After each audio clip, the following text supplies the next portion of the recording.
यदि कोई बात आपके बड़े बुजुर्ग आपसे कह रहे हैं, यदि कोई आज्ञा दे रहे हैं और तात्कालिक रूप से आपको लगता है कि वो आपके समय को नष्ट कर रही है, आपको एक अलग संघर्ष में डाल रही है, तो इसका मतलब ये नहीं कि आपका जीवन खत्म हो गया, अब आपके लिए कुछ बचा नहीं है, आपकी संभावनाएं उन्होंने खत्म कर दी। ऐसा बिल्कुल नहीं है।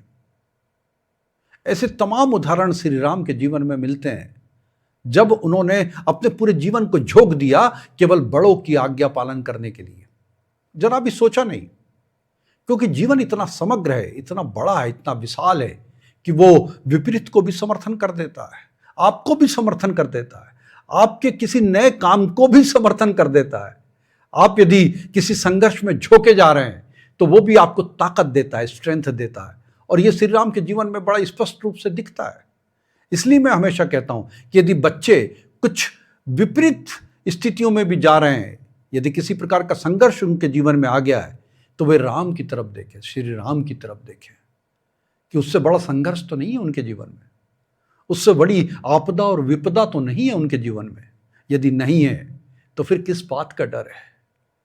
नकारात्मकता कहाँ है? अवसाद, निराशा, हताशा कहाँ है? कुछ भी नहीं है। जो व्यक्ति जंगल में रहने को राजी है 14 साल तक अपनी नवविवाहित पत्नी के साथ वनवासी के वेश में, जिसके पास कुछ भी नहीं है, और जो अथाह धन संपदा को छोड़ के आया हो, तो उसके सामने हम क्या हैं, तुम क्या हो?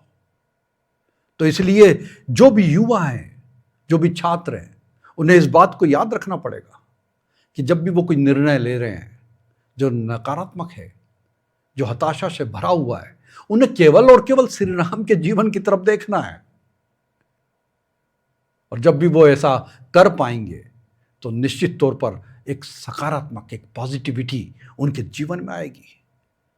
ऐसा मेरा पूर्ण विश्वास है।